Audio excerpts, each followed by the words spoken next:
bagi Tuhan Yesus Kristus yang bertahta di dalam kerajaan surga. Pada saat ini kami mohon Roh-Mu curahkan bagi kami setiap pribadi lepas pribadi. Biarlah langkah hidup kami dalam tuntunan Roh Kudus, hidup kami dalam bimbingan Roh Kudus. Setiap langkah hidup kami, Roh Kudus yang menunjukkan yang harus kami jalani. Urapi kami hamba-Mu, bubuhkan lidah hikmat, lidah kuasa, lidah urapan kuat dari tata Allah mengalir, melimpah dalam kehidupan kami hamba-Mu. Berkat-berkat yang terbaik dari surga dalam ibadah yang Kau curahkan bagi setiap anak-anak-Mu yang membuka hati, yang membuka hidupnya untuk Allah bekerja, untuk Allah Roh Kudus bekerja dalam hidupnya. Dari tempat ini sampai di tempat anak-anak-Mu berada, Tuhan melawat, Tuhan menjangkau mereka dengan kasih dan rahmat-Mu. Terima kasih Bapa, berbicaralah Engkau. Kami mohon berkat-berkat-Mu tercurah saat ini. Di dalam nama Tuhan Yesus Kristus hamba berdoa. Amin. Salam. Puji Tuhan. Saya akan sampaikan tema Tuhan menyediakan pertolongan. Jadi tema yang kita akan dengarkan penguraiannya, kita akan membaca di dalam Injil Yohanes pasalnya yang ke-14 dari ayat 15 sampai ayat 21. Yohanes pasal 14 ayat 15 mulai. Ini firman Tuhan. Yesus menjanjikan penghibur. Jikalau kamu mengasihi aku, kamu akan menuruti segala perintahku. Aku akan minta kepada Bapa, dan Ia akan memberikan kepadamu seorang penolong yang lain, supaya Ia menyertai kamu selama-lamanya, yaitu Roh kebenaran. Dunia tidak dapat menerima Dia, sebab dunia tidak melihat Dia dan tidak mengenal Dia. Tetapi kamu mengenal Dia, sebab Ia menyertai kamu dan akan diam di dalam kamu. Aku tidak akan meninggalkan kamu sebagai yatim piatu. Aku datang kembali kepadamu. Ya, terus? Tinggal saat lagi, dan dunia tidak akan melihat aku lagi. Tetapi kamu melihat aku, sebab aku hidup, dan kamu pun akan hidup. Amin, saudara. Terus? Pada waktu itulah kamu akan tahu bahwa aku di dalam Bapakku, dan kamu di dalam aku, dan aku di dalam kamu. Barang siapa memegang perintahku dan melakukannya, dialah yang mengasihi aku. Dan barang siapa mengasihi aku, dia akan dikasihi oleh Bapakku, dan aku pun akan mengasihi dia, dan akan menyatakan diriku kepadanya. Amin, saudara. Wah, ini saudara perhatikan ini firman ini. Tuhan menyediakan pertolongan. Nah, sekarang orang yang seperti apa yang disediakan pertolongan dalam hidupnya oleh Tuhan? Yang pertama itu ayat 15 ini kita akan perhatikan baik-baik. Jikalau kamu mengasihi aku. Ini pertama, kalau kamu mengasihi aku, kamu akan menuruti segala perintahku. Jadi banyak orang mengatakan aku mengasihi Tuhan. Iya kan? Di mana-mana orang kalau ditanya, apalagi satu ini, aku sangat merindukan pertolongan Tuhan. Ini kita perhatikan baik-baik. Kalau kamu betul-betul mengasihi Tuhan, kamu akan menuruti perintah-perintahnya. Perintahnya itu apa? Tuhan memanggil atau melepaskan bangsa Israel dari perbudakan di Mesir Bangsa Israel itu diperbudak di Mesir itu 400 tahun. Bangsa Israel, keturunan Abraham. Tapi sebelum Abraham itu punya anak yang namanya Iska, dalam Kejadian pasal 15, Abraham sudah diberitahu dari anak kandungmu sendiri, yaitu istrimu yang namanya Sarah, itu yang nanti akan menjadi ahli waris. Tetapi itu nanti akan diperbudak di bangsa lain selama 400 tahun. Ini Allah yang kita sembah, yang kita puji, yang kita sanjung. Sarah Abraham itu belum punya gambaran kalau mau punya anak. Tapi Allah berfirman, kamu, dari kamu sendiri, dari istrimu yang asli itu, yang namanya Sarah, itu nanti akan menjadi ahli warismu. Tapi nanti akan diperbudak di bangsa lain selama 400 tahun. Saudara baca sendiri di sana, Kejadian pasal 15. Ini artinya segala sesuatu yang akan datang itu bagi kita, pertolongan itu Tuhan sudah sediakan.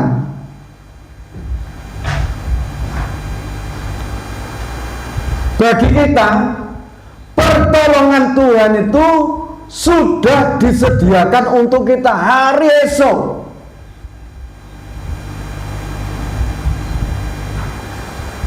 Bagi kita, Tuhan itu hari esok, lusa, dan seterusnya untuk anak didikmu sudah disediakan pertolongan dari Tuhan. Haleluya. Ini saudara yakin? Saudara yakin ini firman? Terjadilah dalam hidupmu yang yakin. Kalau yakin ini firman dan akan terjadi, turuti firman, lakukan firman. Abraham itu melakukan firman.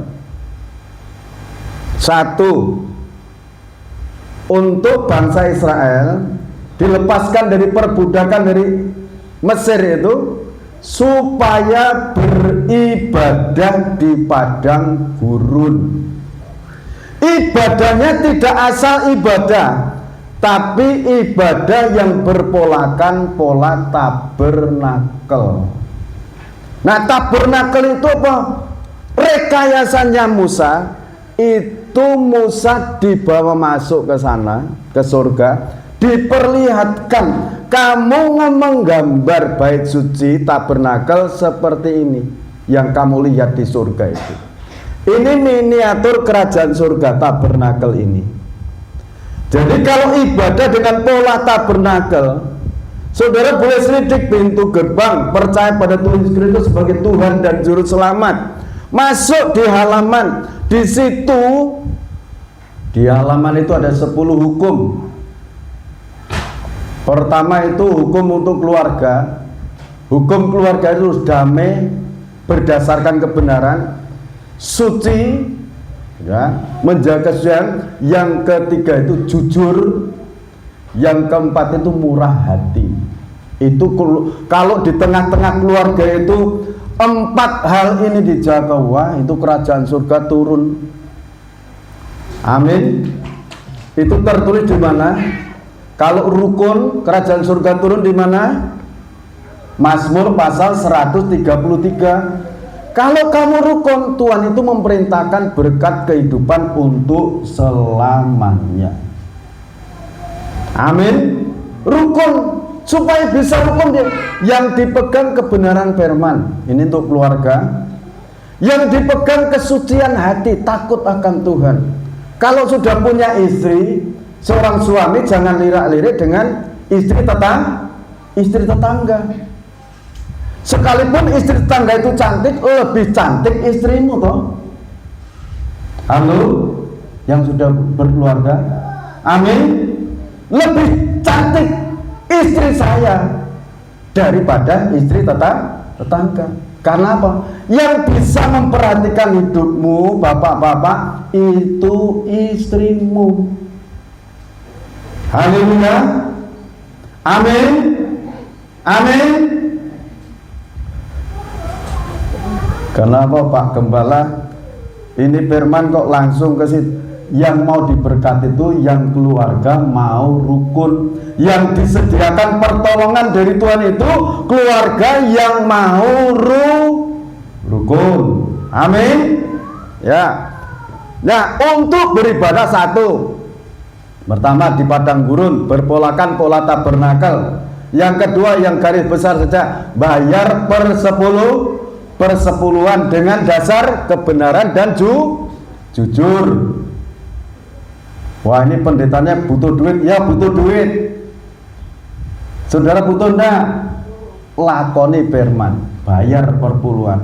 Sekalipun 100 perak, perpuluhannya itu 10 perak kan. Wah, itu Pak Gembala itu udah saya hitung-hitung sudah pinter nek dibayar dengan jujur, tidak mendatangkan berkat, justru mendatangkan apa? Lah, jujur aja. 100 perak ngapain sedikit diperpuluh? Biasanya kalau sedikit itu diperpuluh, kalau banyak, nah eman-emannya ini, di eman-eman itu. Nah ini saudara, orang-orang yang sangat diperhatikan Tuhan, orang-orang yang disediakan pertolongan dari Tuhan itu, orang yang melakukan firman. Amin. Terus yang kedua, ini yang kedua ya, yang ketiga, Tuhan tidak akan meninggalkan kamu sebagai yatim piatu. Tidak akan dibiarkan.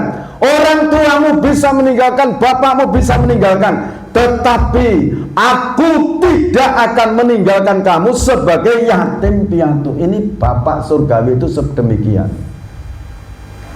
Amin, saudara. Saudara yakin ini? Ini firman. Firman ini yang akan menyertai kita senantiasa. Nah, terus barang siapa memegang perintahku dan melakukannya, dialah yang mengasihi aku, dan barang siapa mengasihi aku, ia akan dikasihi oleh Bapakku. Nah, sekarang ada sebutan Bapak Adonai. Bapak Adonai itu Allahnya Israel, Allahnya Abraham, Ishak dan Yakub, Yahweh, Yehova. Nah, bangsa Israel kalau menyebut nama Yehova itu terlalu sakral, terlalu takut dia. Akhirnya ada kata-kata Adonai. Adonai itu bicara kekasih. Kekasihnya Israel itu Allah, Bapak itu Bapak Adonai. Jadi kalau dia menyebut Bapak Adonai kekasihku, itu Allah itu mengasihi kita terlebih dahulu. Kalau sudah menyebut Bapak Adonai kekasihku, itu saudara, dia itu terlebih dahulu mengasihi kita sampai menyerahkan dirinya untuk kita. Amin. Kalau saya kesaksian itu berulang kali. Puasa yang paling berat, saya pernah puasa 40 hari itu kan ngadem, ngerowot itu, makan singkong, makan singkong, pisang. Kalau 40 hari kan baru-baru itu sih makan pisang digodok itu, rebus itu enak sama air putih, minum kalau sore enak. Kalau cuma 2 hari enak, tapi kalau sampai 1 minggu, 2 minggu itu berat. Apalagi sudah 3 minggu, wah ini makan pokoknya apa? Betul-betul menyerahkan hidup. Kalau sampai minggu yang keempat, wah ini sudah minggu keempat, rasanya sudah, kalau misalnya duduk jongkok itu, pernah kan dulu saya kesaksian pas puasa 40 hari itu, enggak tahu yang keberapa, saya waktu itu pas ngasih makan ayam, Sambil jongkok kan enak itu, lapar, jongkok agak lama, mau berdiri kelihatannya. Tahu-tahu itu saya geletak brek-nya saya tidak terasa. Setelah sadar, terasa saya di sebelah itu kandang ayam itu. Untung itu geletaknya itu sini tidak kena batu. Oh, saya ternyata semaput, geletak tidak terasa. Karena apa itu? Semutan ya, semutan mau berdiri tidak tahan itu, tidak tahan berdiri. Dan hal seperti itu, kalau saya tidak belajar menahan diri, artinya menahan diri sebelum jalan, saya biasanya pegangan pintu atau apa di situ dinding yang ada. Setelah rasanya itu pusing, kepiur-kepiur itu hilang, baru saya berjalan. Jadi kalau namanya puasa itu memang pusing dan lemes, tapi di situ saya imani itu untuk merontokkan merontokkan sakit penyakit dalam tubuh dan sebagainya, dan merontokkan kuasa iblis oleh darah Yesus Kristus. Di saat puasa itu kuasa darah Yesus Kristus, Tuhan yang Maha Kuasa. Engkau menyediakan pertolongan untuk aku, untuk anak-anakmu. Jadi kalau gembala itu puasa bukan untuk dirinya sendiri, untuk jemaat, untuk jiwa-jiwa yang tergembala, untuk masa depan kesatuan organisme tubuh Kristus yang esa. Itu puasanya. Jadi kalau pas tempat saudara tidak mau disuguhi, Pak Gembala mau minum apa, mau teh, mau kopi, mau susu, mau ini, terima kasih, saya tidak mau makan, tidak mau minum, sudah makan tadi. Jadi saudara, nurut firman Bapak yang di surga, Bapak Adonai, Allahnya Israel. Sampai sekarang Israel itu nyebutnya Bapak Adonai, kekasih, akrab kan, kekasih. Nah saudara, ini di penggembalaan pusat itu ada petunjuk seperti itu, mengucapkan Bapak Adonai. Saudara, bagi orang-orang Kristen pada umumnya sekitar kita yang mendengar seperti ini kan sudah perjanjian baru zamannya Tuhan Yesus Kristus. Mengapa kembali pada zaman Taurat nyebutnya Bapak Adonai? Saudara, Bapak Adonai itu ya Tuhan Yesus Kristus. Bapak Adonai itu yang turun menjadi manusia, namanya Yesus Kristus. Nah terus Roh Kudus itu siapa, Pak? Roh Kudus itu rohnya Allah, rohnya Bapak Adonai. Nah sekarang ini zamannya Allah Roh Kudus, apakah tetap menyebut Bapak Adonai? Bapak Adonai itu sebutan sebagai Allah yang kekal. Jadi di saat saya itu puasa yang paling berat kemarin yang 10 hari, ceritanya ngebleng gitu, saya itu dituntun, Bapak Adonai kekasihku, Engkau Allah yang kekal. Saya disuruh baca Yesaya, ini Allah yang kekal, Bapak yang kekal. Ini nanti akan digenapi, ini akan digenapi, ini ayat-ayat ini akan digenapi.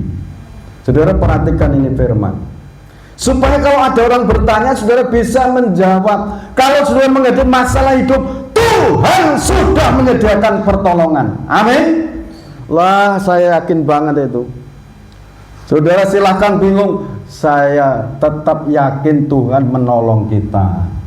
Amin. Saudara jangan usah bingung. Saudara hidup, saya hidup, Bapak Ibu hidup. Yang memberi hidup itu Bapak Adonai, Allah yang kekal, Allahnya nenek moyang kita. Kita ini punya nenek moyang yang taat, saudara. Namanya Abraham. Dia itu taat, dia itu beribadah kepada Allah, dia itu nurut apa yang diperintahkan Allah. Perintah yang paling berat apa? Punya anak satu-satunya yang namanya Iska. Ayo, aku minta anakmu dipersembahkan di sana. Yang kalau perjalanan 1 jam sampai 3 hari perjalanan sampai di Gunung Moria. anakmu Abraham yang aku minta dipersembahkan. Abraham sendiko. Abraham tuh yakin, engkau yang menghidupkan orang mati, engkau yang memberi. Kalau engkau minta, aku berikan. Iskak di jalan, Bapak, ini ada kayu, ada api, dombanya di mana? Nanti Tuhan yang menyediakan. Itu kan imannya Abraham. Sampai di sana, nah, Tuhan minta kamu dipersembahkan. Ya monggo. Iskak nggak langsung lari ngebrit, enggak. Silakan Pak, kalau itu yang diminta Tuhan. Abraham mendidik anaknya beriman, berharap pada Allah. Jadi Allah minta hidupnya, diserahkan. Tak ikat ya nak, silahkan Pak diikat. Betul, menyerahkan diri. Merem nak, tutup mata. Saya mau potong kamu. Enggak Pak, saya melihat Bapak untuk ngulurkan tangan di leherku. Tutup mata nak, aku sudah berdoa. Setelah siap diulurkan, Abraham, jangan kamu apa-apakan anak. Aku tahu bahwa engkau mengasihi aku. Ini loh saudara, orang yang mengasihi Tuhan ini sampai sedemikian. Tentunya kalau kita tidak diuji sedalam itu, tapi diuji apa yang paling berharga dalam hidup ini. Kalau Tuhan minta nyawa kita bagaimana? Kalau Tuhan yang menghendaki silakan. Iya kan? Kalau Tuhan yang menghendaki monggo, yang Tuhan yang punya. Tadi kan sudah Tuhan bicara, saya hidup, saudara hidup, Bapak Ibu semua hidup. Tuhan yang memberi. Memberi napas itu lebih berat daripada memberi makan. Ya enggak? Bapak Ibu bisa naruh napas di anakmu itu? Enggak iso. Yang bisa siapa? Allah yang namanya Yesus Kristus. Kalau dia sudah siap mengambil, oh enggak mudah itu. Bagi siapa yang enggak mudah? Kalau bagi manusia mengambil napas manusia mudah enggak? Sangat sulit.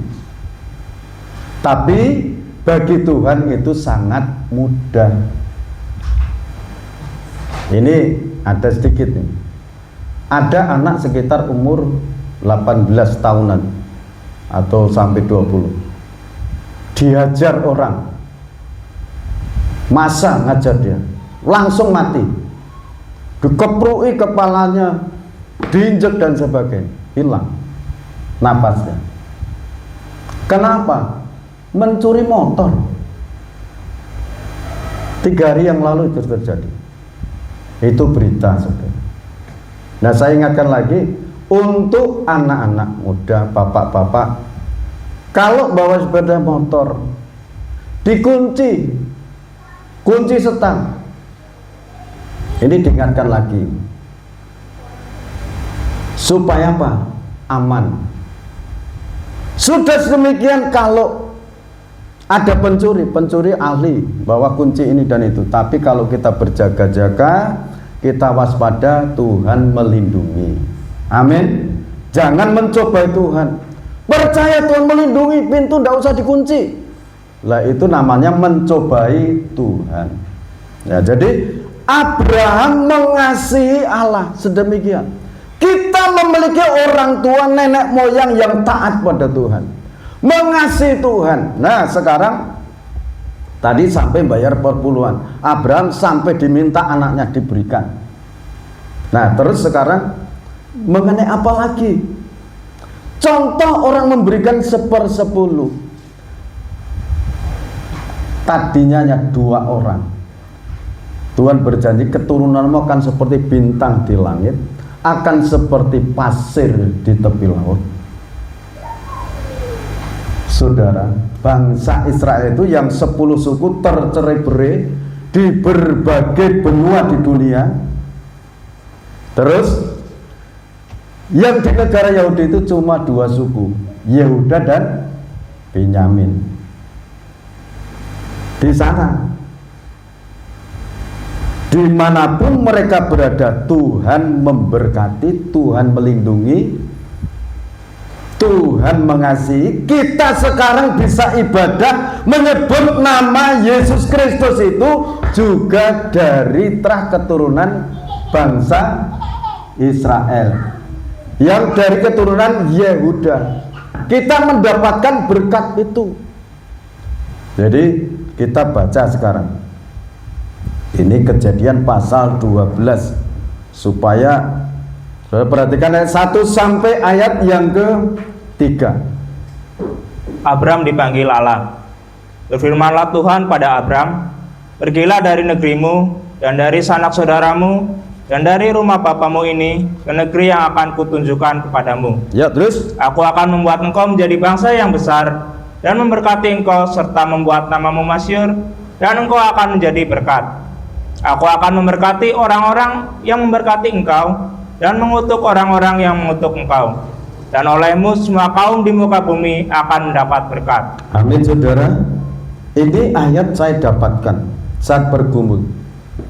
Bapak Adoni tunjukkan, itu ayat. Baca, terapkan. Berkati, doakan bangsa Israel. Kalau mendoakan, kita bisa. Tapi kalau memberikan berkat, dukungan secara finansial, kita belum bisa. Tetapi saudara, kalau kita mendoakan memberkati bangsa Israel, kita akan diberkati. Amin. Aku, Tuhan, akan memberkati orang-orang yang memberkati engkau Abraham, dan mengutuk orang-orang yang mengutuk engkau, dan olehmu semua kaum di muka bumi akan mendapat berkat. Saudara percaya ini firman? Apa yang diperkatakan Allah itu adalah iya dan amin. Jadi untuk melakukan firman. Sekarang ibadah itu Allah hadir di tengah-tengah kita. Saudara percaya hal itu? Allah itu hadir di tengah-tengah kita. Di saat kita ibadah berkumpul seperti ini, Allah ada di tengah kita. Allah berbicara untuk kita. Allah memberkati kita. Allah menolong kita. Allah membela kita. Sekarang saya ajak lagi saudara membaca dalam Yohanes pasal 14 ayat 16 sampai 17. Aku akan meminta kepada Bapa, dan ia akan memberikan kepadamu seorang penolong yang lain, supaya ia menyertai kamu selama-lamanya, yaitu Roh kebenaran. Dunia tidak dapat menerima dia, sebab dunia tidak melihat dia dan tidak mengenal dia. Tetapi kamu mengenal dia, sebab ia menyertai kamu dan akan diam di dalam kamu. Jadi pertolongan pertama yang Allah berikan itu Roh Kudus dikirimkan untuk kita sebagai penolong. Ayat 26 kita baca di sana. Yohanes pasal 14 ayat 26. Tetapi penghibur, yaitu Roh Kudus, yang akan diutus oleh Bapa di dalam namaku, Dialah yang akan mengajarkan segala sesuatu kepadamu, dan akan mengingatkan kamu akan semua yang telah kukatakan kepadamu. Amin, saudara. Roh Kudus sebagai pertama sebagai penolong, yang kedua sebagai penghibur. Roh Kudus yang ketiga ini sebagai pendidik. Dalam segala sesuatu kita dididik, dibimbing. Yang keempat mengingatkan akan firman Tuhan yang telah kita terima. Saudara, segala sesuatu yang saudara nikmati sampai detik ini itu karena firman Tuhan. Saudara yang bisa rasakan, bisa petik, saudara bisa tanam itu karena firman. Tumbuh-tumbuhan itu depan, samping sana, belakang sana ada. Itu karena firman. Amin. Amin. Kalau saudara yakin firman itu hidup, bagaimana caranya? Dilakukan. supaya firman itu hidup, Tuhan menyediakan pertolongan. Dilakukan. Masalah pertolongan datangnya dari timur, barat, utara, selatan, itu urusannya Tuhan. Amin. Nah sekarang ini contohnya sekarang, contoh 1 Samuel pasal 16 ayat 7 sampai 13. Tetapi berfirmanlah Tuhan pada Samuel, janganlah pandang parasnya atau perawakan yang tinggi, Ya. sebab aku telah menolaknya. Bukan yang dilihat manusia, yang dilihat Allah. Manusia melihat apa yang di depan mata, tetapi Ya. Tuhan melihat hati. Coba sampai situ dulu, bapak-bapak, ibu-ibu yang bawa Alkitab lama bukanya, bisa saudara langsung lihat di sini. Ini tulisannya besar-besar ya. Ya, tulisannya besar-besar, jadi lebih cepat. Ya, silakan lanjut lagi. Lalu Isai memanggil Abinadab dan menyuruhnya lewat depan Samuel. Tetapi Samuel berkata, orang ini pun tidak dipilih Tuhan. Kemudian Isai menyuruh Syama lewat, tetapi Samuel berkata, orang ini pun tidak dipilih Tuhan. Iya, terus? Demikianlah Isai menyuruh ketujuh anaknya lewat di depan Samuel, tetapi Samuel berkata pada Isai, semuanya ini tidak dipilih Tuhan. Lalu Samuel berkata pada Isai, inikah anakmu semuanya? Jawabnya, masih tinggal yang bungsu, tetapi sedang mengembalakan kambing domba. Kata Samuel kepada Isai, suruhlah memanggil dia, sebab kita tidak akan duduk makan sebelum ia datang kemari. Kemudian disuruhnya lah menjemput dia. Ia kemerah-merahan, matanya indah dan parasnya elok. Lalu Tuhan berfirman, bangkitlah, urapilah dia, sebab inilah dia. Samuel mengambil tabung tanduk yang berisi minyak itu dan mengurapi Daud di tengah-tengah saudara-saudaranya. Sejak hari itu dan seterusnya, berkuasalah roh Tuhan atas Daud. Lalu berangkatlah Samuel menuju Rama. Terima kasih. Ini peristiwa Daud diurapi sebagai raja. Mengapa Saul ditolak saat itu? Saul tidak sabar menunggu Tuhan. Mengenai ketaatan itu, tidak sabar menunggu Tuhan. Akhirnya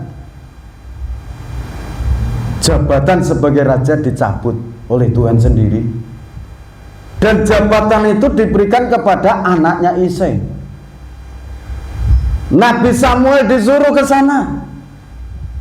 Isai, siapkan anak-anakmu untuk Tuhan mau berkenan untuk milih mereka menjadi raja. Dipersiapkanlah mereka yang dari tentara, pasukan dan sebagainya, mereka dibawa di hadapan Samuel. Nah, Samuel bilang begini, wah ini yang gagah perkasa ini, Eliab itu, ini yang akan menggantikan Saul. Tuhan bicara, Samuel, jangan pandang perawakan yang tinggi, yang gagah. Kamu melihat perawakan lahirnya, tapi Tuhan melihat hati.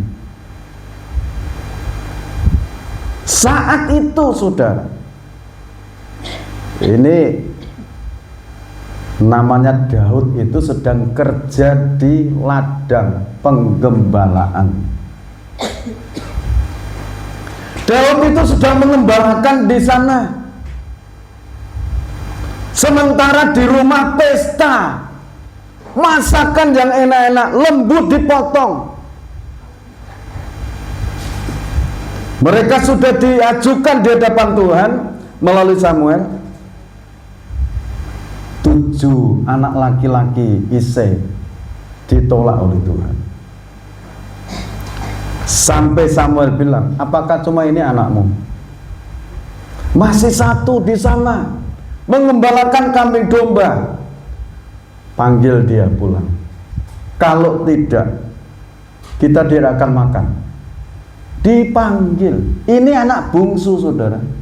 Anak bungsu prihatin, tidak diperhitungkan oleh keluarga, oleh orang tuanya. Di saat ada pemilihan untuk dipilih menjadi raja, setelah Daud itu pulang, Tuhan bicara, ini orangnya, urapi dia. Perawakannya tidak tinggi seperti yang kakak-kakaknya. Ini saudara, kalau saudara perhatikan ayat yang ini, Samuel mengambil tabung tanduk yang berisi minyak itu dan mengurapi Daud di tengah-tengah saudara-saudaranya. Sejak hari itu dan seterusnya berkuasalah roh Tuhan atas Daud. Lalu berangkatlah Samuel menuju Rama.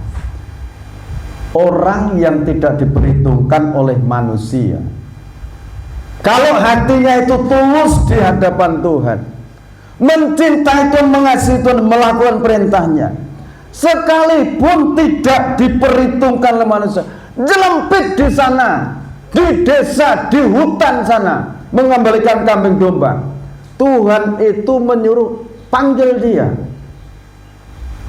Nah, bagaimana ini supaya terjadi untuk kita? Ini loh tadi, mengasihi Tuhan dan melakukan perintahnya. Mungkin tempat saudara itu tidak terkenal, tapi kalau Tuhan yang memperkenalkan saudara, yang memilih saudara, orang-orang nanti akan datang, mau minta didoakan, minta kerjasama untuk usaha dan sebagainya. Dalam nama Tuhan Yesus, hal ini akan terjadi. Sekarang contoh lagi, 1 Samuel 17 ayat 32. 1 Samuel 17 ayat 32. Berkatalah Daud kepada Saul, janganlah seseorang menjadi tawar hati karena dia, hambamu ini akan pergi melawan orang Filistin itu. Ya, terus? Tetapi Saul berkata pada Daud, tidak mungkin kau dapat menghadapi orang Filistin itu untuk melawan dia, sebab engkau masih muda, sedang dia sejak dari masa mudanya telah menjadi prajurit. Tetapi Daud berkata pada Saul, hambamu ini biasa mengembalakan kambing domba ayahnya. Apabila datang singa atau beruang yang menerkam seekor domba dari kawanannya, maka aku menghajarnya dan melepaskan domba itu dari mulutnya. Kemudian apabila ia berdiri menyerang aku, maka aku akan menangkap janggutnya lalu menghajarnya dan membunuhnya. Ya, terus? Baik singa maupun beruang telah dihajar oleh hambamu ini. Dan orang Filistin yang tidak bersunat itu, ia akan sama seperti salah satu daripada binatang itu, karena ia telah mencemooh barisan daripada Allah yang hidup. Ini loh saudara, Daud itu memiliki keyakinan, keeratan, keintiman dengan Allahnya. Intim. Kalau Allahnya itu diusik, dihina, dia tidak terima. Roh yang di dalamnya itu bangkit, membara. Pula kata Daud, Tuhan yang telah melepaskan aku dari cakar singa dan dari cakar beruang, dia juga yang melepaskan aku dari tangan orang Filistin itu. Kata Saul pada Daud, pergilah, Tuhan menyertai engkau. Lalu Saul, pertama, udah dikecilkan hatinya oleh siapa? Saul, tidak mungkin kamu menghadapi. Kamu masih muda, sementara ini pasukan atau seorang pendekar dari Filistin yang gagah perkasa, sudah biasa perang, tidak mungkin kamu bisa. Lalu Saul mengenakan baju perangnya kepada Daud, ditaruhnya ketopong tembaga di kepalanya dan dikenakannya baju sirah padanya. Lalu Daud mengikatkan pedangnya di luar baju perangnya. Kemudian ia berikhtiar berjalan, sebab belum pernah dicobanya. Maka berkatalah Daud kepada Saul, aku tidak dapat berjalan dengan memakai ini, sebab belum pernah aku mencobanya. Kemudian ia menanggalkannya. Sekarang ayat 40. Lalu Daud mengambil tongkatnya di tangannya, dipilihnya dari dasar sungai 5 batu yang licin, dan ditaruhnya dalam kantung gembala yang dibawanya. Oh, haleluya. Terus? yakni tempat batu-batu, sedang umbannya dipegangnya di tangannya. Demikianlah ia mendekati orang Filistin itu. Orang Filistin itu kian dekat menghampiri Daud, dan di depannya orang yang membawa perisainya. Terus Kemudian orang Filistin itu menunjukkan pandangannya ke arah Daud serta melihat dia. Dihinanya Daud itu karena ia masih muda, kemerah-merahan dan elok parasnya. Orang Filistin itu berkata pada Daud, "Anjingkah aku, maka engkau mendatangi aku dengan tongkat." Lalu demikian para allahnya orang Filistin itu mengutuki Daud. Pula orang Filistin itu berkata pada Daud, "Hadapilah aku, maka aku akan memberikan dagingmu kepada burung-burung di udara dan kepada binatang-binatang di padang." Tetapi Daud berkata pada orang Filistin itu, "Engkau mendatangi aku dengan pedang dan tombak dan lembing, tetapi aku mendatangi engkau dengan nama Tuhan semesta alam, Allah segala barisan Israel yang kutantang itu." ya saudara, ini yang pertama. Tadi sudah dikecilkan hatinya oleh Raja Saul, rajanya sendiri. Sekarang musuhnya sudah demikian. Lah, anjingkah aku, kamu menghadapi aku dengan tongkat? Sementara Saul itu dilengkapi dengan berbagai macam peralatan perang. Wah, ini saudara, bagaimana cara menghadapi hal ini Daud? Saudara baca dulu dalam 1 Petrus pasal 5. 1 Petrus pasal 5 dari ayat 7. "Serahkanlah segala kekhawatiranmu kepadanya, sebab ia yang memelihara kamu. Sadarlah dan berjaga-jagalah lawanmu, Si iblis berjalan keliling sama seperti singa yang mengaum-ngaum dan mencari orang yang dapat ditelannya." bagaikan singa yang mengaum-ngaum. Itu Goliat, "Anjingkah aku, kamu anak kecil, menghadapi aku dengan tongkat?" Setelah itu bagaimana menghadapi hal itu? Lawanlah dia dengan iman yang teguh. Sebab kamu tahu bahwa semua saudaramu di seluruh dunia menanggung penderitaan yang sama. Sekarang biar lengkap itu Yakobus pasal 4 ayat 7.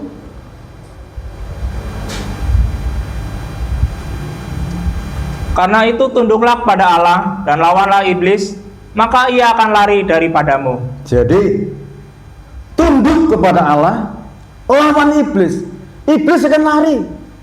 Amin. Nah, Daud dalam menghadapi situasi ancaman yang demikian, kematian sudah di depannya, bagaimana Daud? "Kamu menghadapi aku dengan tombak, lembing dan sebagainya. Aku menghadapi engkau, hai orang Filistin. Aku menghadapi engkau dengan nama Tuhan." Selalu yang Daud ajukan adalah nama Tuhan yang Maha Kuasa. Yakin bahwa Allah yang dia sembah, yakin yang dia Allah yang menyertai Daud di saat menghadapi beruang, di saat menghadapi singa, juga menyertai Daud saat menghadapi Goliat. Kembali lagi kepada 1 Samuel tadi.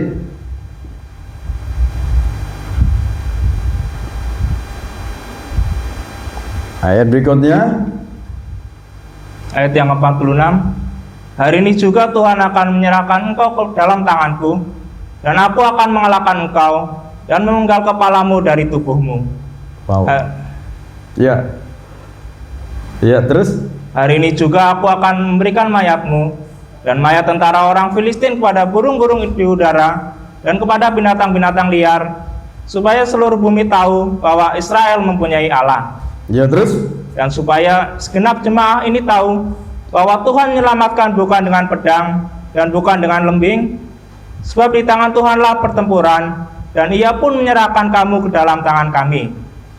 Ketika orang Filistin itu bergerak maju untuk menemui Daud, maka segeralah Daud berlari ke barisan musuh untuk menemui orang Filistin itu. ya, terus Lalu Daud memasukkan tangannya dalam kantungnya, diambilnyalah sebuah batu dari dalamnya, diumbannya, maka kenalah dahi orang Filistin itu, sehingga batu itu terbenam ke dalam dahinya, dan terjerumuslah ia dengan mukanya ke tanah. ya. menghadapi di dalam nama Tuhan.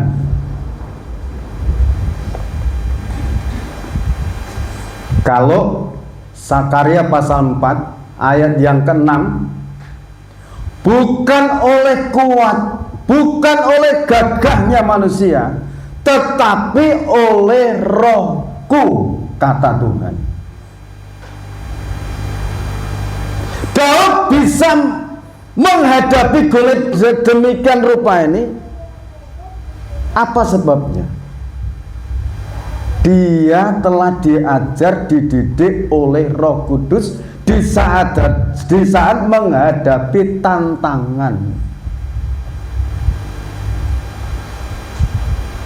Nah, sekarang di dalam situasi kondisi kita sekarang, bagaimana? Ancaman tantangan menghadapi masa depan hidup ini, kalau saudara mau menang, masuklah dalam doa, di dalam kekuatan urapan Roh Kudus. Roh Kudus nanti akan memberikan petunjuk bagaimana cara menghadapi hidup ini.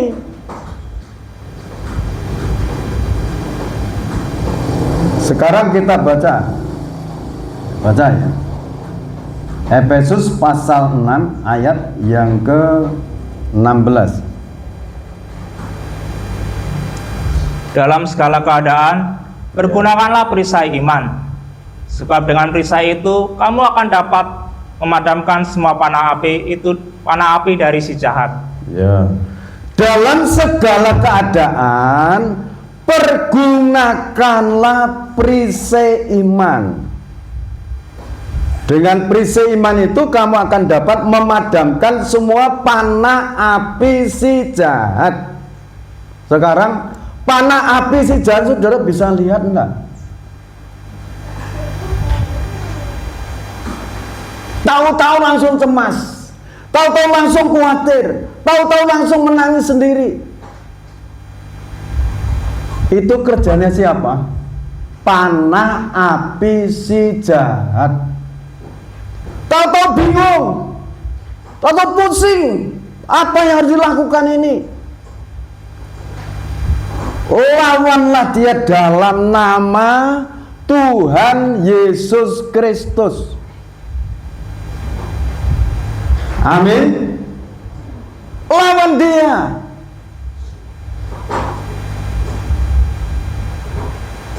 Kalau Daud mendengar suara itu secara fisik, dengar. Sekarang musuh kita ini bukan manusia darah dan daging. Penghambat, penghalang berkat-berkat rezeki, penghambat, penghalang pertolongan yang Tuhan sediakan itu adalah kuasa kegelapan. Sebab itu, dalam segala keadaan pergunakanlah perisai iman. Yang kamu iman itu adalah Allah pencipta alam semesta. Di dalam nama Tuhan Yesus Kristus, segala penghambat, penghalang rezeki untukku, pergi, singkir.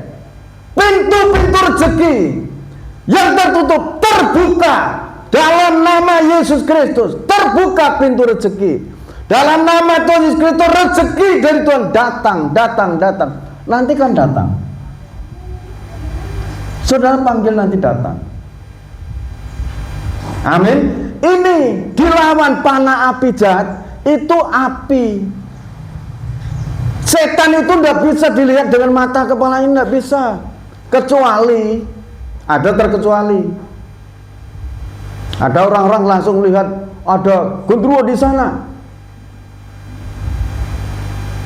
Itu roh-roh jahat itu tidak bisa dilihat. Itu roh. Saudara bisa melihat roh saudara yang setiap hari. Saudara bisa melihat rohnya Yoga. Tidak kelihatan, roh itu tidak kelihatan. Yang dipanah itu siapa? Jiwa dan roh. Nah nanti dalam nama Yesus tidak terjadi. Tubuhnya itu kena dampak, meriang, sakit ini. Itu panah api jahat. Ada orang membela setan. Apa setan? Apa setan? Memang segala sesuatu itu yang buat itu setan. Masalah yang rusak ini, melawan, berontak itu setan. Karena dia mbahnya pemberontak. Di Taman Eden itu awalnya kan dari sana. Iya kan?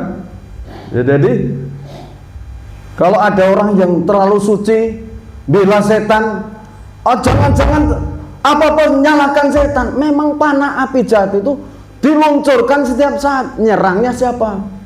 Orang-orang dalam Kristus. Kalau tidak di dalam Kristus tidak diserang. Kalau orang-orang mau sungguh-sungguh dalam Kristus itu diserang. Tapi sudah pergunakan ini dalam segala keadaan apa saja. Pergunakanlah, andalkan imanmu, sebab dengan perisai itu kamu akan dapat memadamkan semua panah api dari si jahat. Dipadamkan dalam nama Tuhan Yesus Kristus. Roh-roh kekhawatiran tinggalkan tubuh jiwaku. Khawatir itu pergi. Terus dorong baca firman ini, nanti teguh iman saudara. Baca, lu nanti bisa menyembah, bisa berdoa. Usir roh keraguan, diusir dalam nama Tuhan Yesus Kristus. Roh keraguan, tinggalkan tubuh jiwaku, tinggalkan keluarga, nanti pergi. Itu panah api jahat. Kalau Daud diteror oleh setan melalui siapa? Saul, melalui Goliat, lah semakin membara dia. Ayo hadapi, ambil batu, lemparkan. Ya kayak yang kena itu dahinya Goliat. Karena apa? Roh Kudus menyertai, mengurapi Daud. Tangannya Daud itu dipakai Tuhan, batunya disertai Tuhan, cebluk, masuklah di dahinya. Batunya itu terpendam, langsung tersungkup dulu. Apa yang ini Daud katakan, hari ini juga Tuhan menyerahkan engkau kepadamu, kepalamu akan kupenggal. Padahal dia tidak bawa pedang. Setelah itu Daud lari, temu itu Goliat, ambillah pedangnya, langsung dipancung di situ. Perkataannya Daud disertai Tuhan, pertempurannya Daud disertai Tuhan. Karena apa? Pertolongan dari Roh Kudus menyertai Daud. Firman ini untuk saya, untuk Bapak Ibu, saudara-saudariku semuanya. Di saat menghadapi situasi kondisi apapun. Ini Kolose pasal 3 ayat 17, saudara baca di sana. Dan segala sesuatu yang kamu lakukan, dan segala sesuatu yang kamu lakukan dengan perkataan atau perbuatan, lakukanlah semuanya itu dalam nama Tuhan Yesus, sambil mengucap syukur oleh Dia pada Allah Bapa kita. Apa saja, apa yang kamu lakukan, perbuat, menghadapi situasi kondisi apapun, lakukanlah dalam nama Tuhan Yesus. Aku diberkati dalam nama Tuhan Yesus Kristus, aku dibuat berhasil dalam nama Tuhan Yesus Kristus, aku sehat. Amin. Lah, haleluya. Saya setuju dengan firman ini. Tuhan menyediakan pertolongan untuk saudara, Bapak Ibu, dimanapun saudara berada. Pertolongan dari Roh Kudus itu menyertai kita semua. Baik untuk anak-anak sekolah, untuk Bapak Ibu yang usaha, untuk Bapak Ibu yang bergumul untuk sakit penyakitnya, Roh Kudus menyediakan pertolongan, kesembuhan. Amin. Usaha saudara Tuhan memberkati, masa depan saudara, Roh Kudus menyediakan pertolongan. Haleluya. Maha suci Bapa di dalam kerajaan surga,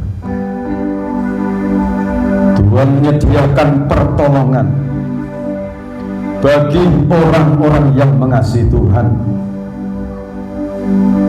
bagi orang-orang yang mengasihi Tuhan dan menuruti perintah-perintah-Mu.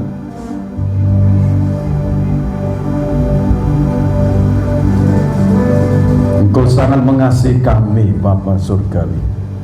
Engkau sangat memberkati kami saat ini. Engkau sangat memperhatikan kami saat ini. Kami percaya firman-Mu adalah ya dan amin. Seperti contoh di saat Daud yang dianggap kecil, dianggap remeh oleh sesamanya, oleh keluarganya, tetapi Tuhan memilih Daud di saat menghadapi Goliat.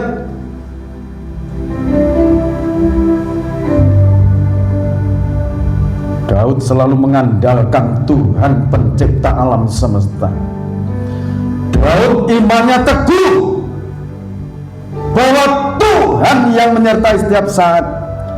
Menghadapi Goliat pun, sekalipun itu sesuatu yang mustahil, kata pasukan tentara Israel saat itu, tetapi Daud yakin bahwa di tengah-tengah Israel ada Allah yang hidup, yang senantiasa menyertai Daud. Saat ini kami percaya kuasa yang menyertai Daud Engkau curahkan untuk anak-anak-Mu. Pegang tangan anak-anak-Mu, kuasai tubuh jiwa roh anak-anak-Mu untuk selalu mengandalkan Tuhan, untuk selalu mengerjakan segala sesuatu di dalam nama Yesus Kristus Tuhan. Dalam nama Tuhan Yesus Kristus, terbentuklah iman, pengharapan dan kasih kepadamu. Hidup bersama Kristus, sekalipun setan mengaum-ngaum seperti singa, kami hadapi bersama dengan Tuhan. Panah-panah api jahat akan runtuh, akan hancur dalam nama Tuhan Yesus Kristus. Penyertaan Tuhan turun untuk setiap pribadi anak-anak-Mu. Dalam nama Tuhan Yesus Kristus, pertolongan Tuhan turun untuk setiap pribadi anak-anak-Mu. Engkau menyediakan yang mereka doakan, Tuhan menjawab. Bapa Adonai kekasihku, terima kasih buat kehadiran-Mu. Yesus Kristus penebus dosaku, di saat Kau turun menjadi manusia, Kau yang mengangkat kami dari lumpur dosa. Saat ini Engkau ulurkan tangan-Mu, memberkati perjamuan suci yang telah disediakan oleh hamba-Mu, dikuduskan oleh kematian dan kebangkitan-Mu. Seiring kami makan tubuh Tuhan dan minum darah Tuhan, kami mendapatkan hidup yang kekal. Kami mendapatkan penyertaan Tuhan. Kami mendapatkan janji Tuhan. Di saat Tuhan Yesus Kristus datang yang kedua kali, kami diubahkan sebagai tubuh kemuliaan yang mati dalam Kristus, dibangkitkan menyambut kedatangan Tuhan Yesus Kristus yang kedua kali dengan penuh sukacita. Tuhan sudah sediakan tempatku di surga. Betapa besar kasih-Mu Bapa. Terima kasih Bapa Adonai kekasih jiwaku. Berkati imam yang melayani perjamuan suci dengan kuasa-Mu. Dalam nama Tuhan Yesus Kristus hamba berdoa. Segala puji, hormat, syukur bagi Tuhan Yesus Kristus. Terima kasih buat perjamuan kudus ini Bapa, memperingati kematian Tuhan Yesus Kristus di Bukit Golgota dan kebangkitan-Mu dari antara orang mati. Terima kasih. Dan ketika mereka jam makan, Yesus mengambil roti, mengucap berkat, memecah-mecahkannya, lalu memberikannya kepada murid-muridnya dan berkata, ambillah, makanlah, inilah tubuhku. Kita makan di dalam nama Tuhan Yesus Kristus.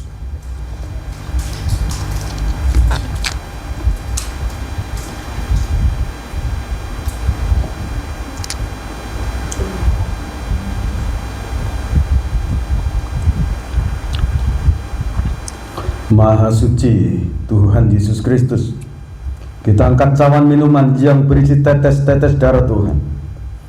Sesudah itu ia mengambil cawan, mengucap syukur, lalu memberikannya kepada mereka dan berkata, minumlah kamu semua dari cawan ini, sebab inilah darahku, darah perjanjian yang ditumpahkan bagi banyak orang untuk pengampunan dosa. Kita terima dalam nama Tuhan Yesus Kristus.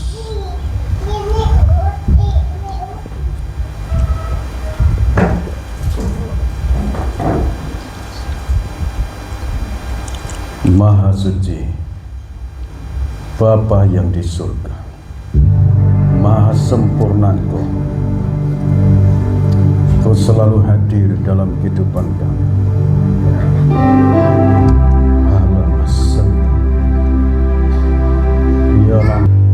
Di dalam nama Tuhan Yesus Kristus, Bapak Ibu Saudara kekasih Tuhan, terimalah berkat anugerah dari Allah Bapa, Sang Putra dan Roh Kudus. Dari sekarang ini sampai Tuhan datang yang kedua kali, tetaplah dalam naungan kasih dan rahmat-Nya. Di dalam nama Tuhan Yesus Kristus, kita bersama-sama katakan amin. Tuhan Yesus Kristus memberkati kita.